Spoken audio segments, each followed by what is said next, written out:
கடலூர் மாவட்டத்தில் பெஞ்சல் புயலால் பாதிக்கப்பட்ட பகுதிகளை மத்திய அத்தியாவசிய பொருட்களுக்கு என்னைக்குமே டிமாண்ட் குறையாது.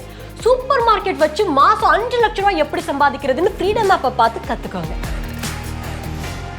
குழுவினர் ஆய்வு மேற்கொண்டு வருகின்றனர். இது தொடர்பான கள விவரங்களை செய்தியாளர் தேவநாதன் வழங்க கேட்கலாம். தேவநாதன் வணக்கம்.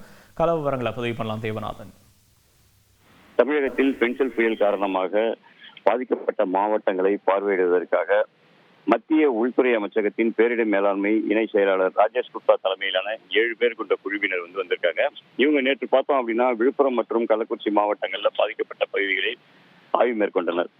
இதே போல பார்த்தோம் அப்படின்னா கடலூர் மாவட்டத்துல இந்த பெஞ்சல் புயல் மற்றும் கனமழை காரணமாக கடலூர் தென்பெண்ணை ஆற்றில் ஏற்பட்ட வெள்ளப்பெருக்கின் காரணமாக கடலூர், பண்ருட்டி மற்றும் குறிஞ்சிப்பாடி தாலுகா பகுதிகளில் ஆற்றின் கரையோர குடியிருப்பு பகுதிகள் மற்றும் நகர பகுதிகளில் பெரும் பாதிப்பு ஏற்பட்டது. இந்த வெள்ளத்தால் பாதிக்கப்பட்ட குடியிருப்புகள் மற்றும் சாலைகள், பாலங்கள், பெண்ணை ஆற்றின் கரைகள், வேளாண் மற்றும் தோட்டக்கலை பயிர்கள் எல்லாமே சேதமடைந்த நிலையில 2வது நாளாக இந்த குழுவினர் தற்போது பகண்டை, பட்டம்பாக்கம் உள்ளிட்ட பகுதிகளில் முதற்கட்டமாக தங்களுடைய ஆய்வுகள் துவக்கியிருக்கிறாங்க. இன்று பிற்பகல் வரை இந்த குழுவினர் பார்த்தோம் அப்படின்னா பகண்டை, அழகிய நத்தம், குண்டு உப்பளவாடி, கண்டக்காடு, ஞானமேடு உள்ளிட்ட பகுதிகளில் உள்ள சேதங்களை ஆய்வு மேற்கொள்றாங்க. இந்த ஆய்வினை தொடர்ந்து அவர்கள் பிற்பகல்ல கடலூர் மாவட்ட ஆட்சியர் அலுவலகத்துல அனைத்து துறை அதிகாரிகளுடன் ஒரு ஆய்வு கூட்டமான அவங்க கலந்துக்கிறாங்க.